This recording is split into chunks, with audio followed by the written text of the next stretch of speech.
Yakuza did not use them same. It has its own business to take care of. Golf courses, mostly construction, politics.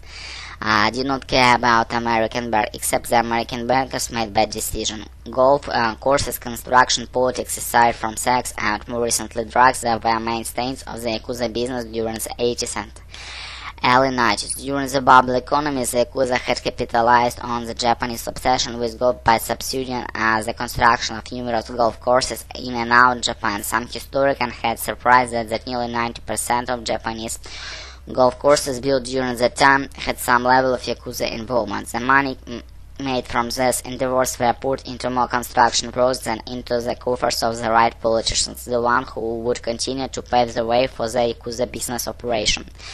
But after the bubble burst, the money no longer came so easy. The Yakuza found themselves competing with the foreign banks who had come down to profit from volatile economy. Hedge funds like ASC come face to face with Yakuza interest through the instruments like carry loan packages.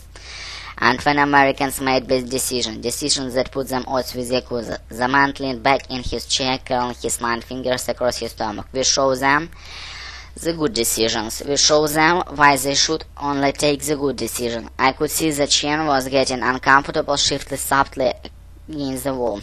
I had to be careful. I wasn't putting this man on trial or trying to get him to say anything that he didn't want to tell me. I already knew how Malcolm's story had turned out, and I knew how Yakuza dealt with the bankers, foreign Japanese who had came into contact with them. I read about death threats aimed at banks who tried to collect on loans, on Molotov cocktails that had been thrown through the windows of CEO homes, the stabbings and suicides of high-level managers who had dared to compete with the Yakuza in some sort of most mundane areas of finance. I also knew that the police in Japan had done little to try to stem the violence. The Yakuza were too much part of Japanese society to ever feel the real thrust of Japanese law. I thought that the Yakuza weren't supposed to go after the civilians. I said the Yakuza only went after the Yakuza, no innocent bystanders.